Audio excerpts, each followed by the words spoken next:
only those things were true, if only we had reality and not just rhetoric from Senator Nash there. I rise to speak on the Abbott government's failure to rule out further cuts to health and education.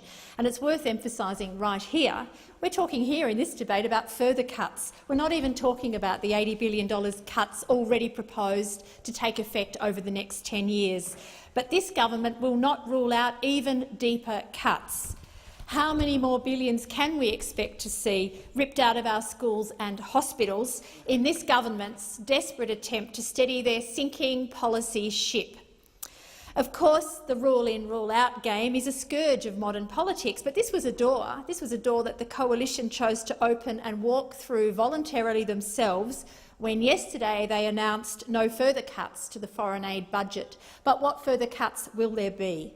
The Abbott government must rule out further cuts to education, because we already have a system which is suffering from chronic underfunding. It's a system which stifles the opportunities that are available to hundreds of thousands of Australian children, and also because education is such an important investment in the potential of our population, it also limits our nation's economic potential. It's an absolute crazy and irresponsible way to go. Our public schooling system, which educates the majority of Australian students, is the bedrock of our future society. And whether you look at it from a social or an economic perspective, there are huge benefits to all of us in investing properly in our schools. The Gonski review into school funding found truly staggering levels of inequity in Australia across the Australian system.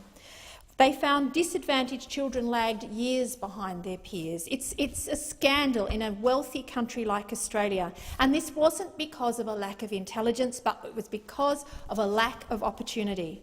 How can we expect students to learn in school classrooms that can't afford to have adequate heating or cooling? How can we expect classrooms to function adequately when more and more is demanded of teachers and they don't receive the support that they need to be able to do their job?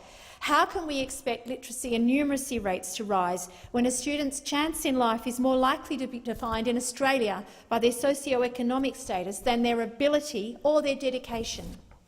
Funding cuts to education must be ruled out by this, or further funding cuts to education must be ruled out by this Abbott government, but that's not enough. Our schools need more than the status quo, because we know that inequality is still rising in Australia, despite the best efforts of the Gonski review to shine a light on this scandal in Australia that compares so badly with our OECD peers. Inequality in Australia is still rising.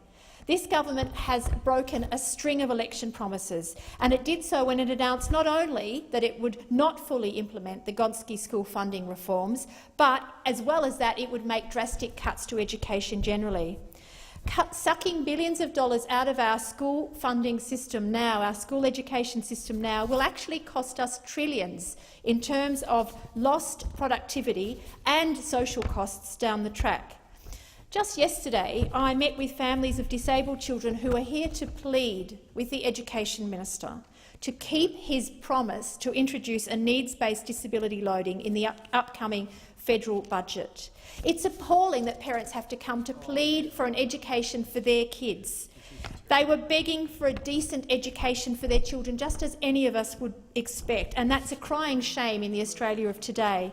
They told heartbreaking stories of children who couldn't get the support they need, not because of a lack of will from their parents or their teachers, but simply because the money and the resources were not there. Because of this, up to 100,000 children with disability are receiving no funded support in Australia, and many, many more are not receiving the funding they need to meet their needs. These parents are not only worried about getting their children through the school year, but they're worried, of course, about what comes next. They know without support to stay in schools, their children may never gain the skills they need to join the workforce. I can only imagine what struggle these families will face when the Abbott government's further cuts will come into effect. What a huge waste of potential, with so many children achieving below their best. The Abbott government must rule out further cuts to education.